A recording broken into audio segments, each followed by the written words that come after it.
우리 좌우 앞뒤에 계신 분에게 밝게 웃으며, 여러분 마스크를 다 쓰셨으니까 이 눈웃음으로 인사하셔야 돼요. 인사하겠습니다. 봄입니다. 인사하겠습니다. 네, 네, 앞뒤에 한 번 더 인사하겠어요. 꽃 같네요. 네. 굉장히 좋아하시네요. 네. 네, 이제 진짜 봄이 됐습니다. 예, 봄이 된 걸 뭐 밖에 나가서 느낄 수도 있지만, 제가 여러분 보면 느끼는 것 중에 하나는 우리 자매님들이 이제 헤어스타일을 많이 바꾸시더라고요. 네, 그래서 봄이 되셨구나. 네, 커트도 하시고, 네, 파마도 하시고, 그러면서 왜 그럴까 봤더니 봄이네 이런 생각이 좀 듭니다. 여러분 다 꽃 같으십니다. 할렐루야. 제일 아멘이 크네요, 이가. 여러분 다 꽃 같으십니다. 하나님 우리를 꽃으로 부르셨습니다. 할렐루야. 네. 자, 오늘 에스라 느헤미야 강해 말씀 17번째 말씀입니다. 신년 초부터 우리가 이렇게 에스라 느헤미야 말씀 붙잡고 지금까지 나와왔습니다. 뭐 개인적으로 저는 에스라 느헤미야 말씀 보면서 굉장히 제 삶에 도전이 되고 제가 은혜를 좀 많이 받습니다. 특별히 저는 느헤미야에게 참 도전을 많이 받는데요.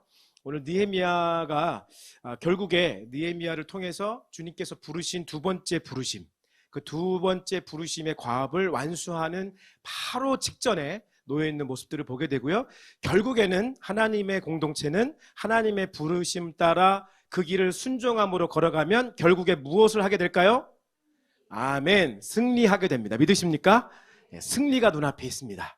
승리를 하기 위하여 하나님께서 우리를 부르셨고요. 특별히 지난번 12시간 릴레이 예배를 통해서 우리가 본 교회의 결론이 뭐였습니까? 승리하는 교회였습니다. 승리하는 교회. 12시간 릴레이 예배 잘 들으셨다면 마지막에 우리 하나님께서 우리 공동체에게 부어주신 은혜가 승리하는 교회였다. 승리하는 교회. 그 승리가 눈앞에 있습니다. 그 승리를 우리가 얻기 위하여, 최후 승리를 얻기 위하여 우리가 그 십자가의 길, 고난의 길, 그 고난의 골고다의 언덕을 올라가야 되는데 그 과정이 쉽지는 않습니다. 만만하지 않습니다. 결코 만만하지 않습니다.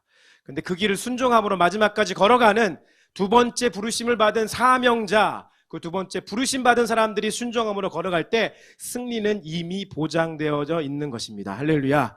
네, 오늘 그 장면을 보게 됩니다. 사실 4장부터 위기는 시작됐습니다. 4장에서 위기는 어떤 위기였습니까? 공동체 밖에서의 위기였습니다. 밖에서부터 문제와 공격이 시작이 됐습니다.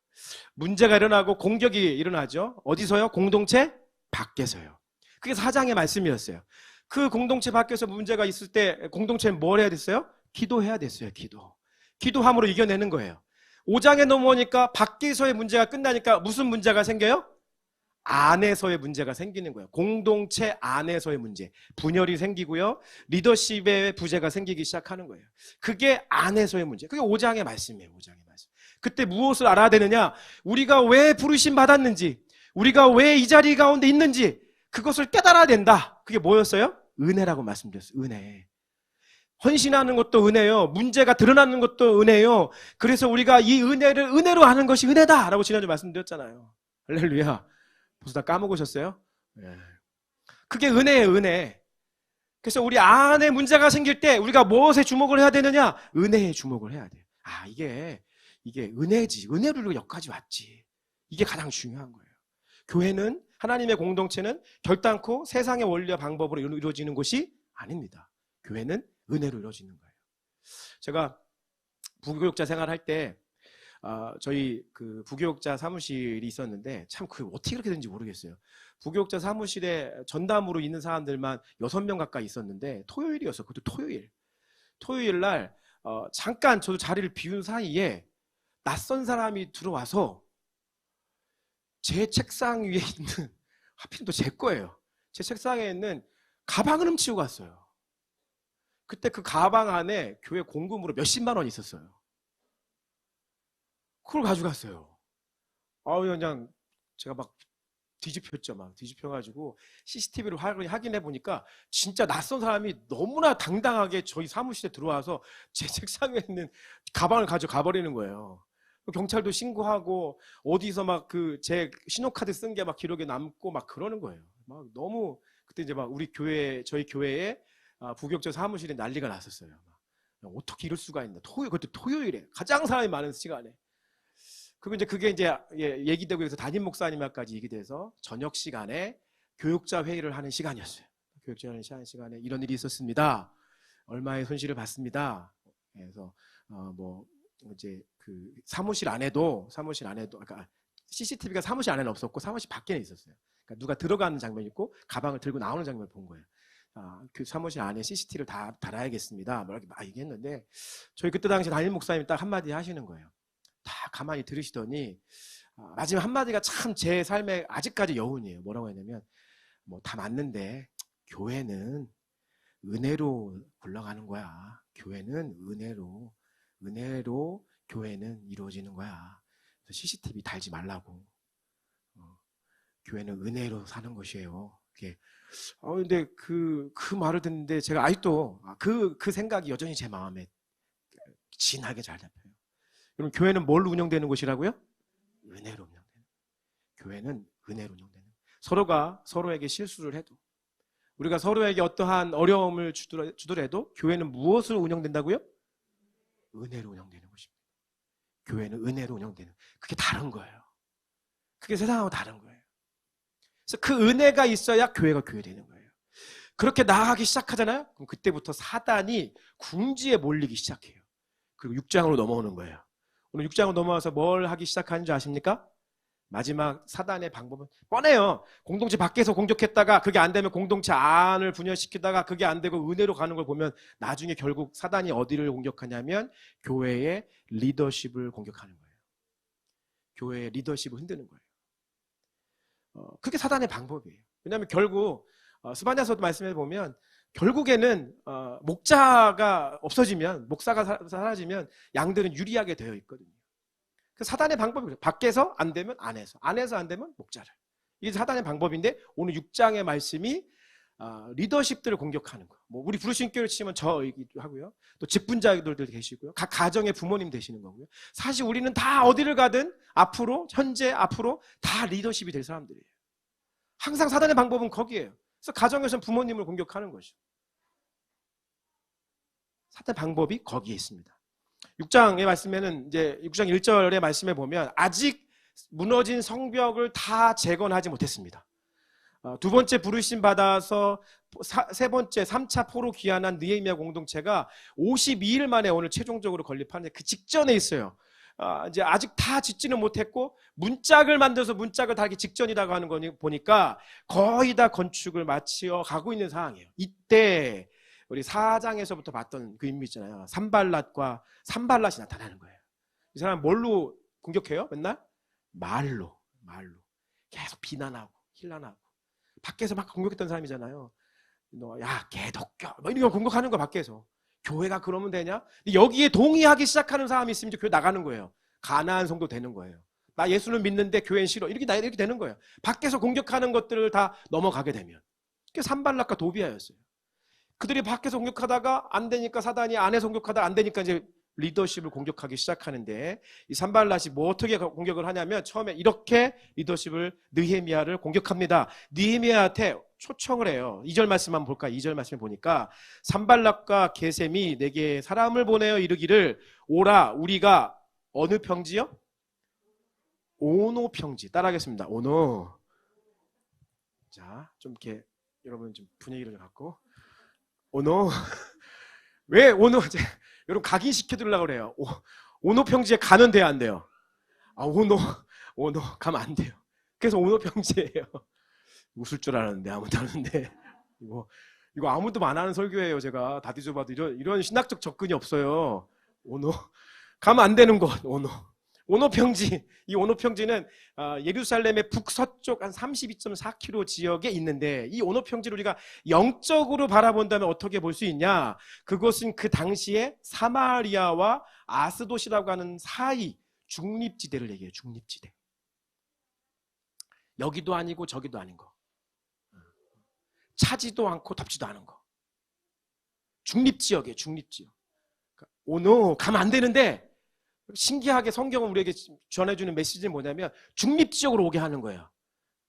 이스라엘 땅도 아니고 어디도 아닌 그 중립지역으로 와서 거기서 만나자는 거예요. 이게 무슨 의미일까요? 차지도 않고 덥지도 않은 거. 타협하는 거. 이 정도면 됐어 라고 얘기하는 거. 내가 이 정도면 잘했어. 야, 이 정도면 너 두 번째 부르심의 사명 잘했어. 여기까지 왔으니까 여기에서 만족해도 돼. 충분히 했어. 라고 얘기하는 것, 그것이 어디예요? 오너평지예요. 거길로 사단이 부르는 거예요. 거길로 리더십을 그렇게 만족하게 만드는 거예요. 그 정도면 됐어. 너 그만큼 그동안 노력 많이 했으니까 이제 좀 쉬어도 돼. 이거야, 이거. 여러분, 사단이 외에서 밖에서 막 공격하다가 안 되면 이렇게 되는 거예요. 하나하나. 야, 그 정도면 됐고, 야, 그동안 선교 많이 했잖아, 너네 교회. 이제 좀 쉬어도 되고, 천천히 해도 돼. 너 이 정도 했으면 이제 다른 사람이 할 수 있다. 다른 사람이 해도 돼. 다른 교회가 해도 되고, 다른 사람이 해도 되고, 누군가 할 거야. 오노평지. 그 오노평지를 부르는 거예요.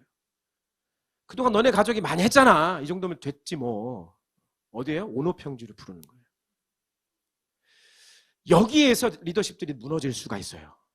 왜요? 그것에 동의하기 시작하면. 사실 힘들거든요. 여기까지 오는 것도 너무 힘들었거든요. 느헤미야가 1500km를 넘어서 그 어려운 막 산간 산지를 다 하면서 자기 지난주에 봤잖아요. 지난주 5장 말씀 자기 사비 다 들여가지고 막 헌신하는 거예요. 막 있는 거 없는 거 다 털어가지고 다 월급도 안 받고 받는 거 있으면 그거 갖다가 다른 사람 먹이고 교회를 위해서 헌신하고 다 세우는 거예요. 그럼 마지막에 사단이 뭐라고 얘기해요? 됐어. 그 정도 됐으니까 이제 좀 내려와. 오노에라고 하는 평지로 좀 내려와. 높은 곳에서 성벽만 쌓지 말고 내려와서 여기서 좀 쉬면서 나랑 좀 한번 얘기 좀 해보자. 이거예요. 이때 만약에 리더십이 저는 교만이라고 생각하는데 교만하면 넘어지는 겁니다. 그래, 맞아. 나 이 정도 하면 굉장히 큰 성과를 얻었지. 야, 부르신 교회 이게 강남에 여기서부터 한 요만큼도 안 됐네. 내가 보니까 예배실이 예배실 앞에 강단과 저 끝에 자리가 이 정도도 안 되는 요만한 데서 모여서 예배 드리던 때 생각을 해봐. 이 정도면 지금 너네 교회 이제 충분해. 됐어. 여기서 만족하면 돼. 라고 하는 말에 아, 그렇지. 이 정도면 야, 남들이 칭찬 많이 하던데요. 아, 밖에 나가니까 부르신교라고 하는 교회 칭찬 많이 하던데요. 좀 소문도 막 나던데요. 이런 것에 자아도취되기 시작하고 동의하기 시작하면 그래, 그 정도면 됐지. 좀 평지에 좀 내려가서 좀 쉬자. 너무 지금 그동안 뜨거웠어. 차갑다고 하는 얘기 아니잖아. 좀 미지근하게 가보자. 라고 오노평지에 동의하고 내려오면 사실 끝나는 겁니다. 아직 두 번째 부르심이 완성되지 않았습니다. 최후 승리를 얻지 못한 상황입니다. 그때 사단이 얘기하는 거예요. 그 정도면 됐어. 여러분의 신앙의 승리 직전에 사단이 얘기합니다. 그 정도면 됐어. 적당히 해도 돼. 요즘 같은 시대에 적당히 해. 얘기하는 거죠. 여러분, 신앙에 적당이란 말이 있습니까? 저는 없다고 믿습니다. 헌신에 적당이란 말이 있습니까? 네, 저는 없습니다. 적당이란 말은 있을 수가 없습니다. 우리가 그리스도인이 되는 순간 여러분들은 돌아갈 수 없는 길을 들어오신 거예요. 적당이란 말이 있을 수가 없어요. 최후 승리를 얻기까지 그 길을 가야 되는 거예요. 자기의 육신을 복종하기까지 끝없이 자기를 쳐서 그 자리 가운데 나아가야 되는 거예요. 그게 아니고는 얻어지기가 어렵습니다. 우리 개신교가 선포하고 있는 구원의 복음은 은혜의 복음 맞습니다. 누구든지 값없이 받는 은혜가 맞습니다. 근데 너무나 우리가 은혜를 값없이를 강조하다 보니까 마치 구원파 2단에 빠질 만큼의 수준에 도달했습니다. 우리가 적당히 해도 구원받을 수 있을 것이라고 하는 착각 속에 살아가고 있는 것이 지금 오늘날 우리 개신교 교회의 구원론의 가장 큰 문제 중에 하나입니다. 여기 여러분, 저 떠들고 있는 저 주한이도 큰아빠하고 약속했잖아. 주아도 쟤네도 다 예수님 믿어야 돼요. 할렐루야. 제 딸도 목사 딸이어서 구원이 정해진 게 아니에요. 전 기도해요. 우리 딸들 지금 예수님 못 만나면 천국 못 가요. 여기 있는 저 여러분 중에 예수님 제대로 예수님 영접 안 했으면 아무도 구원 못 받아요. 천국 못 간다니까요, 진짜로. 제가 한번 지옥 설교를 언젠가 다시 한번 해야 될 때가 올 것 같은데. 그럼 지옥은 진짜 있고요, 천국이 진짜 있어요. 물론 천국은 이 땅 가운데 도래하는 천국이지만 일단 죽으면 천국과 지옥을 나눠줘요. 지금 부르신 교회에서 누가 나 죽으면 오늘 이 밤에 하나님 여러분 데려가시면 나 천국에 갈 수 있어 라고 확신할 수 있는 사람이 몇 명이나 있을까 여기서 지금 다. 제가 정신 차려야 돼요. 정신 차려야 돼요. 사단은 끊임없이 우리를 그렇게 오노평지로 가야 돼요 안 돼요? 오노 따라하겠습니다. 오노 가면 안 돼요. 오노 가면 안 돼요. 사단이 자꾸 오노로 오라고 하면은 사단한테 오노 안 된다고요. 사단이 끈질겨요. 한 번 얘기하면 안 들으면 또 얘기해요. 안 됐잖아요. 또 얘기해요. 오늘 보니까 4번 편지하고 5번째까지 얘기해요. 사단이 끈질기다고요. 끝까지 매달려요. 야 적당히 하라고 좀 매달려 보고 동의하나 동의하지 않나 끝까지 보는 거죠. 그 뒤에 재빙기 좀 꺼주세요. 네. 그래서 우리가 거기에 한 번씩 동의하기 시작하면 오노평제 내려가기 시작하면 과업이 완수가 되지 않습니다. 사단이 그렇게 하고 나서 한번 실패를 하면요 2번째 단계로 돌아갑니다. 2번째 단계는 뭐냐면 겁을 줍니다. 두려움을 주려고 합니다. 리더십에게 이거 안 될 거야, 저거 안 될 거야, 너 이렇게 하면 큰일 날 거야, 사고 날 거야, 네가 예상하지 못한 엄청난 일이 오게 될 거야 라는 말로 흔들고 두렵게 만들려고 합니다. 그 메시지가 뭐냐면 이 산발랍이 느헤미야에게 편지해서 너 지금 무너진 성벽 짓고 있는데 성벽 지은 다음에 지금 네가 왕 되려고 하는 거 아니야. 너 지금 왕이라는 소문이 있던데? 얘기하는 거예요. 네가 지금 성벽 쳐가지고 하는 거 지금 네가 왕 되려고 한다고는 소문이 있던데? 그 편지를 쓰고 마지막 5번째 편지 오늘 말씀해 보면 옛날엔 편지 쓰면 어떻게 해야 돼요? 봉인을 해야 돼요. 그 인장을 찍고 봉인을 해야 되는데 봉인을 안 하는 거예요. 무슨 뜻이에요? 다 보라고. 리더십뿐 아니라 부르신 교회 담임 목사한테 편지 쓰는 게 아니라 여기 있는 사람 다 보라고. 다 보고 다 두렵게 만들려고. 다 보라고. 지금 너 그러려고 하는 거 아니야 지금? 그래서 그것을 두렵게 하려고. 9절 말씀에 보면 이렇게 얘기합니다. 이는 느헤미야가 이렇게 고백. 그들이 다 우리를 두렵게 하고자 하여. 야 그거 하다 큰일 나. 사고 난다니까. 단기 종교 가다 너 비행기 떨어져서 사고 나면 어떡할래? 뭐 이런 거예요. 지금 필리핀에 또 화산이 폭발했다고 하던데 또 어떡할래? 어떻게 하려고 그래? 이거 하는 거예요. 두렵게 만드는 거예요. 계속. 무엇인지 하지 못하도록 두렵게 만들려고 하는 거예요.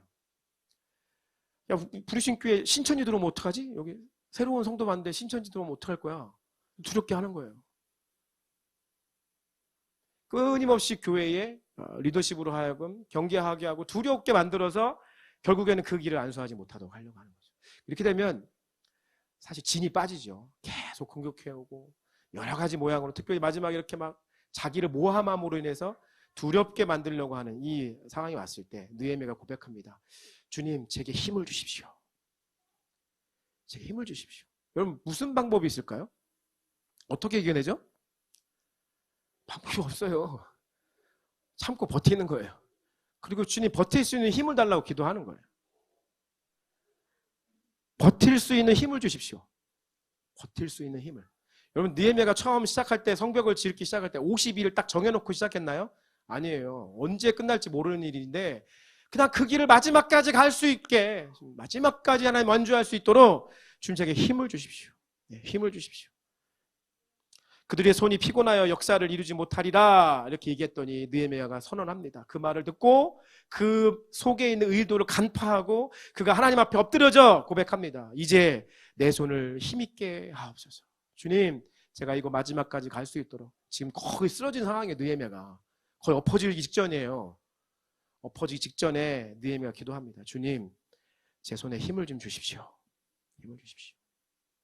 사단이 포기합니까? 포기하지 않습니까? 안 포기해요. 한번 물면 끝까지 가요. 사단은요. 끝까지 갑니다. 10절 말씀에 계속해서 사단이 계속해서 공격을 합니다. 공격을 하고 또 공격을 하니까 14절 말씀에 느헤미야가 이렇게 고백을 합니다. 내 하나님이여 도비야와 산발락과 여선지 노야다와 그 남은 선지자들 곧 나를 두렵게 하고자 한들의 소망을 기억하옵소서라고 얘기하면서 느헤미야가 이들을 향해서 뭔가 조치를 취해요? 취하지 않아요? 아무것도 취하지 않아요. 근데 확실히 알고 있어. 이렇다는 걸 알고 있어. 잘못됐다는 거 알고 있어. 문제가 있다는 거 알고 있어. 누가 어떤 문제인지 알고 있어. 근데 아무 말 하지 않아요. 그리고 하나님께 가지고 나가요. 그리고 기도해요. 하나님, 이런 문제가 있고 이렇게 하면 안 되는 거 뻔히 아는데 이렇게 가고 있습니다. 제가 할 수 있는 게 아무것도 없습니다. 주님, 이것을 기억해 주시고 주님이 해결해 주십시오.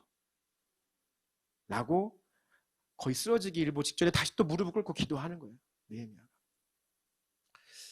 목회를 하다 보면 그런 때가 있죠. 이렇게 제가 특히 뭐 이제 젊은데 어른들 뭐 말씀드리기보다는 청년들이나 이렇게 보면 이거 분명히 아닌데 이제 이렇게 하면 안 되는데, 그리고 나도 경험해 보니까 물론 제가 정답은 아니지만 이렇게 하면 안 될 때가 많은데 라는 생각이 들 때가 있습니다.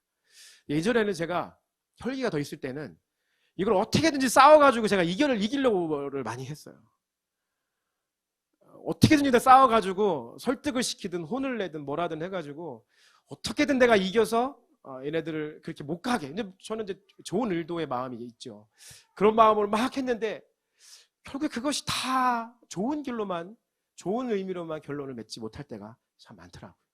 제가 이 느헤미야를 그때 강해했었어야 되는데 느헤미야를 보니까 다르더라고요. 그냥 문제가 있고 어려움이 오고 그런 상황에서 느헤미야는 그냥 그대로 둡니다. 그대로 두고 기도합니다. 그리고 자기들의 패턴대로 열심히 무너진 성벽을 쌓습니다. 멈추지 않고 그냥 하는 거예요. 막 우리가 여기서 죄송해요, 뭐 여기 최근에 오신 분 누구 있나? 장준이 말고는 최근에 온 사람이 없는데 장준이가 설마 신천지는 아닐 테고, 뭐 가령 예를 들어서 준이가 이제 최근에 왔으니까 왔다 치고 우리가 의심의 눈을 보는 거예요. 그러면 쟤를 이제 스캔하기 시작하는 거예요. 삶의 동선을 보고 제가 이제 뭐 흥신소는 아니지만 뭐 성교수 전도사를 붙인다든가 좀 파악을 해봐. 어디를 다니나 좀 파악을 하고 막 하면 막 다니는 거죠. 그러면 이제 문제가 뭐가 있는지 내가 리포트를 받게. 이렇게 하는 게 아니라, 그럼 가장 이 문제를 어떻게 이길 수 있냐면 되게 쉬운 방법이에요. 뭐냐면 그냥 하던 대로 부르심의 사명에 열심히 집중해서 더 가는 거예요. 더 열심히 우리의 부르심에 집중해서 열심히 그 길을 가면 이단들이요 못 따라와요. 교회가 왜 안 되냐면 하나님의 부르심대로 열심히 살지 않기 때문에 그래요. 그 부르심을 완수하기 위하여 최선의 노력을 다하지 않기 때문에 이단들이 들어와서 휘젓고 다니는 거예요. 근데 우리가 막 그렇게 얘기하잖아요. 신천이라는 데 보면 저 사람들 제가 봤을 때는 막 그 목사의 눈을 봤을 때는 어떻게 저렇게 신앙생활 하지? 신앙의 눈을 본다면 어떻게 저렇게 열심히 하지? 거기 가서도 그렇게 열심인데 남들 교회 파견받아가지고 추수꾼들 파견받아 거기서도 열심히 해야 되잖아. 둘 다 열심히 해야 되는 거예요. 대단한 거예요. 근데 그게 가능한 이유가 뭔지 알아요? 기존 교회 와서는 별로 열심히 안 하니까 그게 가능한 거예요. 기존 교회에서는 열심히 안 하니까 성도들이 부르심의 사명을 열심히 감당하지 않으니까 널널한 거예요. 널널한 거예요. 부르심 교회 가서 파송받아가지고 추수꾼 와봐 보니까 부르심 교회 별거 없던데 뭐 선교 많이 한다고 하고 뭐 한다고 뭐 얘기는 많이 하는데 하는 게 별로 없던데, 할 게 없던데, 별로 뭐 주중에 모임도 없고 주일날 일주일에 한 번 딱 교회 가면 되고 갔더니 아무것도 없던데, 교회 할 만한 게 없던데. 그럼 만만히 여기는 거예요. 그래 두탕 뛰는 거예요. 그래서 걔네가. 근데 우리가 막 뭐 시작하면 막 40일 릴레이 금식기도 같이 하고 조금 있으면 고난주간 특별 새벽기도 같이 하고 훈련학교 같이 하고 열심히 한 다음에 여름에 겨울에 단기 선교 다니고 홍정표 목사가 구상한 목회 플랜대로 하면 여러분 지금 막 여기 주일 예배 때 모여가지고 다 꿈과 환상 가운데 지금 들어가셔야 돼요. 막 피곤해가지고 막 그렇게 해야 되는 거예요. 그러면 신천지도 구원파도 들어왔다가 피곤해서 나갈 거예요. 할렐루야. 근데 우리가 열심히 안 하니까 걔네가 열심히 하잖아요. 진짜가 열심히 안 하니까 가짜가 열심히 하잖아요. 그러니까 가짜가 진짜처럼 보이잖아요. 느헤미야가 똑똑하지 못하겠습니까? 힘이 없었습니까? 능력이 없었습니까? 지금 자기 뒤에 백그라운드에 그 왕이 없습니까? 다 있다고요. 다 있는데 그거 하나도 활용 안 해요. 왜요? 자기는 지금 두 번째 부르심의 사명을 감당하기 바쁜 거예요. 지금 아마 제 생각에 느헤미야 성격상 지금 문짝을 어떻게 디자인해갖고 어떻게 만들어가지고 무슨 못을 박아야 될지 아마 이런 구상에 막 엄청나게 빠져있을 거예요. 나무는 어떤 재질로 할 건지, 앞뒤에 디자인을 어떻게 할 건지 막 이런 거 막 생각하고 어떻게든 이 두 번째 부르심을 완수하려고 거기에 모든 집중을 가니까 산발랍이든 도비아든 누가 와서 막 난리를 쳐도 기도만 하는 거예요. 하나님 기억해 주세요.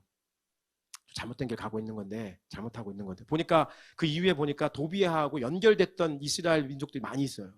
같이 결혼해가지고 서로 내통하고 있고 편지 주고받고 있고 이미 느헤미야가 뭐 하고 있는지 다 그 안에서 다 보고하고 있어요. 다 보고하고 있다고요. 그런 상황 가운데 느헤미야가 이걸 몰랐어요? 알았어요? 몰랐어요? 다 알았다고요. 여기 중에 지금 예수님이 가룟 유다가 뭐 할지 다 알고 계시다고요.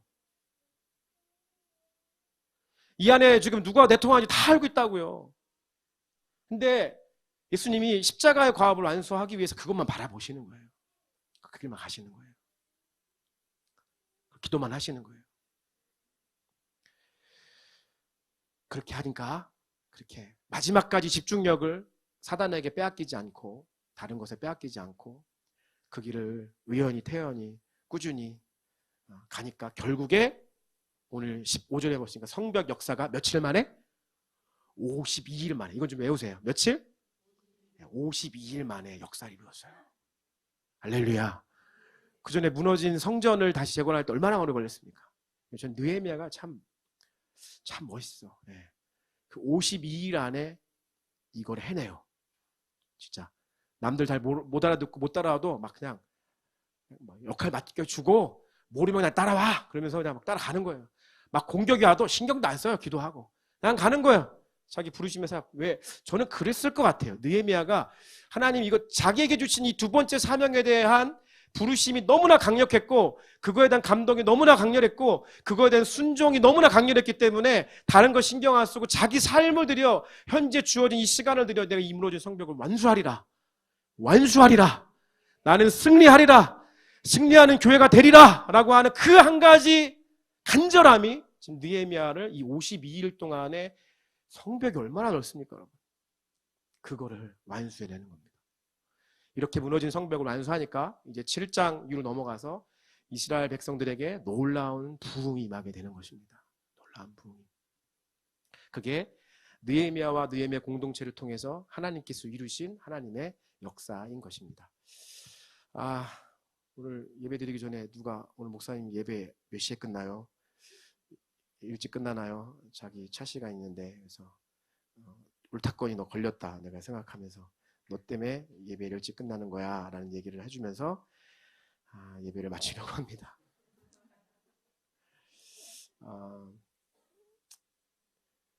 제가 선교지에 있을 때 힘들 때 이 찬양을 많이 듣고 많이 부르고 이 시를 많이 묵상했었습니다. 승리라고 하는 찬양인데요.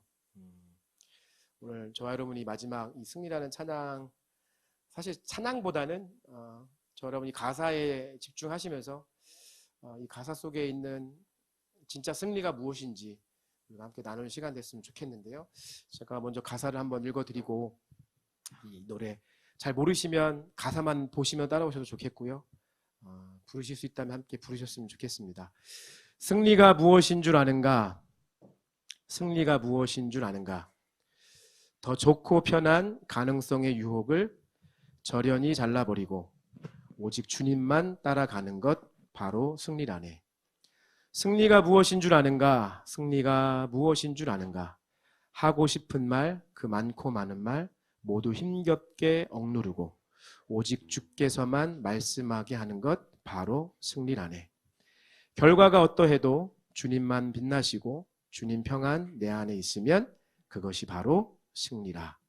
승리가 무엇인 줄 아는가? 승리가 무엇인 줄 아는가?